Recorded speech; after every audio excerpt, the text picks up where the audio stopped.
பாய் என்ன பாய், எங்க நாட்டு கொடியை நீங்க நெஞ்சில குத்திருக்கீங்க, உங்க நாட்டு கொடியை குத்தலையா? இந்தியா கொடியில என்னப்பா உங்க நாடு எங்க நாடுன்னு சொல்லிட்டு? இந்தியான்றது நம்மளுடைய நாடு தானே, நம்ம எல்லாருக்குமான நாடு தானே. நீங்க பேசுறத பார்த்தா இந்தியாவினுடைய சுதந்திரத்தையே இஸ்லாமியர்கள் தான் வாங்கி கொடுத்த மாதிரி சொல்லுவீங்க போலயே. ஏன் இல்லைன்னு சொல்லுவீங்களா என்ன? இந்தியாவினுடைய விடுதலைக்காக, இந்தியா சுதந்திரம் அடைகிறதுக்காக உயிராலும் உழைப்பாலும் பொருளாதாரத்தாலும் பிற நபர்களை விட அதிகமான முயற்சிகளை முன்னெடுத்தவர்களே முஸ்லிம்கள் தான். அதையும் தாண்டி இந்து முஸ்லிம்களுடைய ஒற்றுமைக்காக அதிகமான முன்னெடுப்புகளை எடுத்தவர்களுமே முஸ்லிம்கள் தான். ஒண்ணுமில்ல, இந்தியாவினுடைய விடுதலைக்காக போராடிய சில தலைவர்களோட பேரை சொல்லு பார்ப்போம். யார் யார் இருக்காங்க? நேதாஜி இருக்கிறாரு, மகாத்மா காந்தி இருக்கிறாங்க, நேரு இருக்கிறாங்க, அப்புறம் இன்னும் நிறைய பேர் இருக்காங்க பாய். இதை விட 1000 மடங்கு இந்தியாவினுடைய விடுதலைக்காக போராடின இஸ்லாமியர்களோட பேரை என்னால சொல்ல முடியும். அதுல சில நபர்களோட பேரை மட்டும் சொல்றேன், குறிச்சு வச்சுக்கோ. இதுல முதல் இடத்துல இருக்கிறவர் காயித மில்லத் அப்படிங்கிறவர். இவரை பத்தி நம்மள தமிழ்நாட்டில் இருக்கக்கூடிய சில நபர்கள் தெரிஞ்சு வச்சிருப்போம். ஏன்னு சொன்னா காயித மில்லத் அப்படின்னு சொல்லக்கூடிய இவரு கிலாஃபத் அப்படின்னு சொல்லக்கூடிய ஒரு இயக்கத்தை இந்தியாவினுடைய தேசிய தந்தை அப்படின்னு அழைக்கப்படக்கூடிய காந்தியடிகள் அவர்களுடைய ஒத்துழைப்போட இந்த கிலாஃபத் அப்படிங்கிற ஒரு இயக்கத்தை கட்டமைச்சு ஆங்கிலேயர்களுக்கு எதிரான ஏராளமான செயல்பாடுகளை அந்த அமைப்பு மூலியமாக இந்தியா முழுக்க செஞ்சவர் தான் இந்த காயித மில்லத் அப்படின்னு சொல்லக்கூடியவர். ஆங்கிலேய அரசாங்கத்தை எதிர்க்கணும், ஆங்கிலேய அரசாங்கம் கொடுக்கக்கூடிய கல்வி கூட நமக்கு வேண்டாம், அவங்களுடைய பட்ட படிப்பெல்லாம் தூக்கி போட்டுட்டு வாங்க அப்படின்னு சொல்லிட்டு காந்தியடிகள் அவங்க ஒத்துழையாமை இயக்கத்தை மக்கள் மத்தியில முன்னிறுத்தக்கூடிய நேரத்துல யாரு செய்யறதுக்கும் முன்னாடி முதல் ஆளாக இந்த காயித மில்லத் அப்படின்னு சொல்லக்கூடியவர் தான் படிச்சு கொண்டிருந்த BA பட்ட படிப்பை பாதியிலே நிறுத்திட்டு தூக்கி போட்டுட்டு காந்தியடிகள் அவங்களோட சுதந்திர போராட்டத்துல பங்காற்றியவர். அடுத்ததா வரலாற்றுல பதிவு செய்யப்பட்டிருக்கக்கூடிய நபர் யாருன்னு சொன்னா சிராஜுத் தௌலா அப்படின்னு சொல்லக்கூடியவர். ஆங்கிலேய அரசாங்கம் இந்தியாவுக்கு வணிகம் செய்ய வரக்கூடிய நேரத்திலேயே அங்கங்க இருக்கக்கூடிய பகுதிகளில் முஸ்லிம்களை வைத்து ஆங்கிலேய அரசாங்கத்துக்கு எதிராக யுத்தம் செய்தவர் தான் இந்த சிராஜுத் தௌலா அப்படின்னு சொல்லக்கூடியவர்.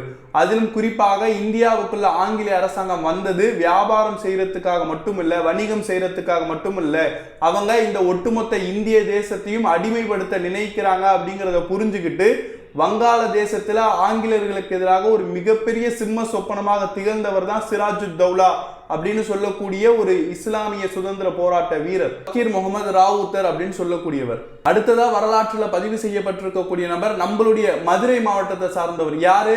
கான் சாஹிப் அப்படின்னு சொல்லக்கூடிய மருதநாயகம்.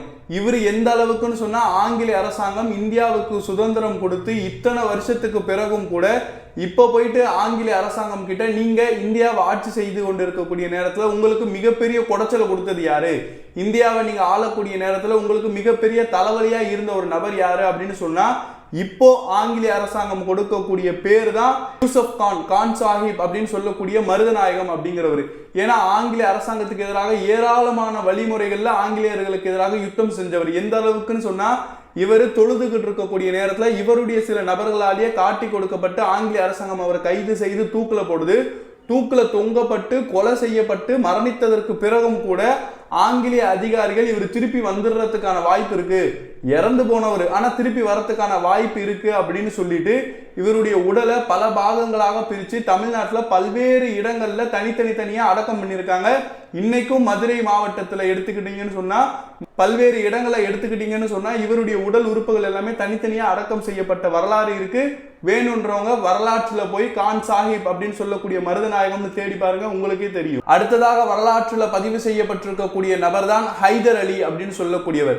எந்த அளவுக்குன்னு சொன்னா இந்தியாவினுடைய 18ஆம் நூற்றாண்டுல மிகப்பெரிய தளபதியாக ஆங்கிலேயர்களுக்கு செம்ம சொப்பனமாக திகழ்ந்தவர் தான் ஹைதர் அலி. இவருடைய வரலாறு, இவர் ஆங்கிலேயர்களுக்கு எதிராக நடத்திய யுத்தம் எல்லாமே முதலாம் மைசூர் போர் அப்படின்னு சொல்லிட்டு வரலாற்றுல பதிவு செய்யப்பட்டிருக்கு. இவரு எந்த அளவுக்கு ஆங்கிலேயர்களை எதிர்த்தார்னு சொன்னா ஆங்கிலேய அரசாங்கமே ஒரு கட்டத்துல இந்தியாவை விட்டு விரண்டு ஓடிடலாம் அப்படின்னு முடிவெடுத்து ஓடிய அளவுக்கு வரலாறு இருக்குன்னு சொல்லிட்டு இவருடைய வரலாற்றை படிச்சவங்களுக்கு தெரியும். இவருக்கு அடுத்து வந்த மற்றொரு தலைவர் யார் அப்படின்னு சொன்னா, மற்றொரு சுதந்திர போராட்ட வீரர் யார் அப்படின்னு சொன்னா, இவருடைய பேரை கேட்டாலே ஆங்கிலேயர்களுடைய கால்கள் எல்லாம் நடுங்கும், உள்ளமெல்லாம் படவெடுத்து போகும் அப்படின்னு சொல்லக்கூடிய பேருக்கு சொந்தக்காரர் தான் மாவீரர் திப்பு சுல்தான். இவர் வேற யாரும் கிடையாது, ஹைதர் அலியோட மகன் தான். ஹைதர் அலி அவங்க இறந்ததுக்கு பிறகு அவங்களுடைய இடத்தை நிரப்பக்கூடிய வகையில வந்தவர் தான் திப்பு சுல்தான். 2ஆம் மைசூர் போர், 3ஆம் மைசூர் போர்லாம் தலைமை தாங்கி நடத்தியவர். எந்த அளவுக்குன்னு சொன்னா ஆங்கிலேய அரசாங்கம் ஒரு கட்டத்துல எந்த அளவுக்கு முடிவுக்கு வராங்கன்னா ஹைதர் அலியுடைய மகன் திப்பு சுல்தான் மைசூர்ல இருக்கிற வரைக்கும் மைசூருக்குள்ள ஆங்கிலேய அரசாங்கத்தினுடைய படையால் நுழைய கூட முடியாது அப்படிங்கிறத புரிஞ்சுக்கிட்டாங்க. அப்போ ஆங்கிலேய அரசாங்கம் மைசூரினுடைய திப்பு சுல்தான் கிட்ட பேச்சுவார்த்தை நடத்துறாங்க.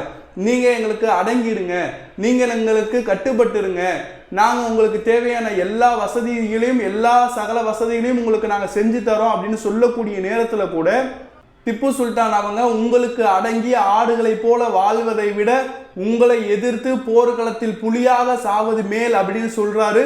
சொன்னதற்கு ஏற்றார் போலவே ஒரு மன்னராக இருந்தாலும் செல்வந்தராக இருந்தாலும் ஆங்கிலேய அரசாங்கத்தை எதிர்த்து யுத்த களத்துல ஒரு சிப்பாயை போல பங்கேற்று களத்திலே ஆங்கிலேய அரசாங்கத்தால் கொல்லப்படுகிறார். அதே போல வரலாற்றில் பதிவு செய்யப்பட்ட மற்றொரு நபர் யாரு அப்படின்னு சொன்னா வள்ளல் ஹபீப் அப்படிங்கிறவர்.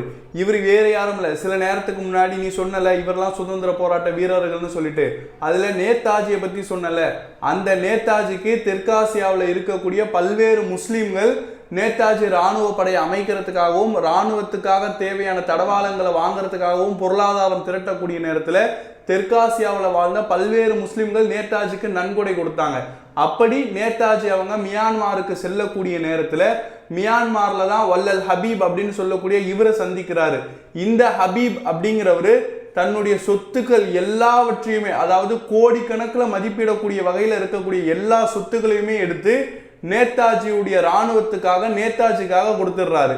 அப்போ என்னுடைய சொத்துக்கள் எல்லாத்தையுமே நீங்க பயன்படுத்திக்கோங்க, இந்தியாவுக்கு சுதந்திரத்தை வாங்கி கொடுத்துருங்க அப்படின்னு அவர் சொல்லக்கூடிய அந்த வார்த்தைகள் தான் நேதாஜி பிற்காலத்துல தெற்காசியாவில் எங்க பயணம் செஞ்சாலும் சரி இந்தியாவினுடைய சுதந்திரம் என்பது ஹபீபுடைய பொருளாதாரத்தால தான் கிடைக்குது அப்படிங்கிறத உணர்ந்துக்கிட்டு அதுக்கு நன்றி செலுத்தணும் அப்படிங்கிறதுக்காக இந்தியாவில் தெற்காசியாவில் எங்க பயணம் செஞ்சாலும் சரி எங்க மேடைகள் கிடைத்தாலும் சரி எல்லா இடங்கள்லையுமே வள்ளல் ஹபீபினுடைய பொருளாதார நன்கொடையை பத்தி அவர் பேசாம இருந்ததில்லைன்னு சொல்லிட்டு வரலாறு பேசுது.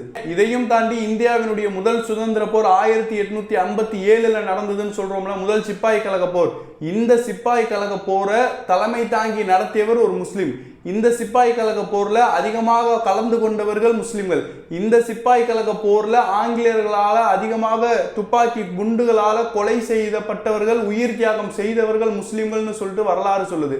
அப்போ இப்படி ஏராளமான நபர்கள் இந்தியாவினுடைய விடுதலைக்காக போராடி இருக்கிறாங்க. ஏராளமான முஸ்லிம்கள் இந்திய விடுதலைக்காக உயிர் தியாகம் செய்திருக்கிறார்கள். அதனாலதான் சொல்றேன், இந்தியாவினுடைய விடுதலை அப்படிங்கிறதுல இஸ்லாமியர்களுடைய உடலாலும் உழைப்பாலும் அவர்களுடைய பொருளாதாரத்தாலும் அவர்கள் செய்த உதவி இஸ்லாமியர்கள் வாழ்ந்த சதவீதத்தை விட அதிகம் அப்படிங்கிறத புரிஞ்சுக்கோங்க. ஓ, இவ்வளோ பேர் இருக்கிறாங்களா? இருந்தாலும் நாங்கள் ஸ்கூல் படிக்கிறப்போ காலேஜ் படிக்கிறப்போலாம் முஸ்லீம்கள் இந்த மாதிரிலாம் சுதந்திர போராட்டத்துக்காக வேலை செஞ்சுருக்கிறாங்க, முஸ்லீம்களும் தியாகம் பண்ணியிருக்காங்க, முஸ்லீம்களும் காசு கொடுத்துருக்காங்க, இப்படிலாம் நாங்கள் படித்ததே இல்லையே பை. நாங்கள் படித்ததெல்லாம் இவங்களை பற்றி தான். அப்போ இவங்க தான் சுதந்திரத்துக்காக போராடினாங்கன்னு நினச்சோம். முஸ்லீம்களும் இவ்வளோ பேர் இருக்கிறாங்கன்னு எங்களுக்கு தெரியாது பை.